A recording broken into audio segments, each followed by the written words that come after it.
Ok, j'ai été retenu par la police des frontières pour un problème de visa. C'est la merde. Ok. Eh, bienvenue aux États-Unis. Ok, je vous le dis, j'ai beaucoup trop de trucs à vous raconter. Mais chaque chose en son temps.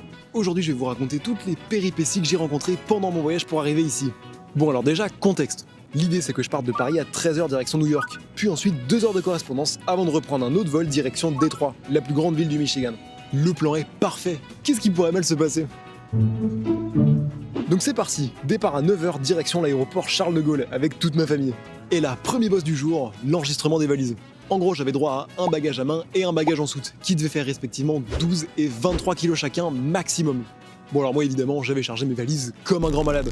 Je vous raconte pas comment j'ai prié pour que ça passe sous la limite de poids autorisée.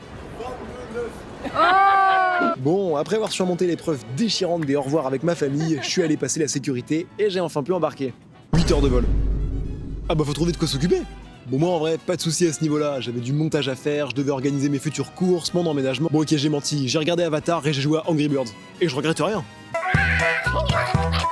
D'ailleurs le repas, masterclass Air France. 8 heures plus tard, j'atterris donc à New York. Et là faut que je me dépêche, parce que 2 heures de correspondance pour passer tous les contrôles, récupérer ma valise et changer de terminal, c'est très court. Sauf que là, problème, la file d'attente des contrôles de sécurité, bah elle ressemblait à peu près à ça. Donc quand je vois qu'au bout d'une heure d'attente, j'en suis toujours pas sorti, je commence à flipper. Et d'autant plus que quand c'est enfin mon tour, bah je vois bien que le policier regarde un peu bizarrement mon visa et il se dit que ce serait une bonne idée de me faire un petit check-up de sécurité supplémentaire. Sauf que moi, bah j'ai mon prochain avion qui décolle dans même pas une heure. Et donc quand je ressors enfin de là, faut absolument que je me dépêche de trouver ma porte d'embarquement qui est dans un autre terminal de l'aéroport. Je n'ai plus le temps, je suis dans la sauce. Et après avoir pris la petite navette de l'aéroport de New York, et même en courant aussi vite que je pouvais, je suis arrivé 30 minutes trop tard. Sauf que, alors là, coup de bol légendaire, ma correspondance elle avait 1 heure de retard. Let's go. Donc au final, j'ai pu embarquer sans souci et décoller vers Détroit. Regardez-moi ça comme c'est trop joli. Donc une fois arrivé, j'ai plus qu'à aller récupérer mes bagages. Et ce voyage de 14 heures est enfin terminé. Putain, faire des voyages de 14 heures, c'est rigolo, mais à la fin, t'es quand même un peu défoncé. Hein.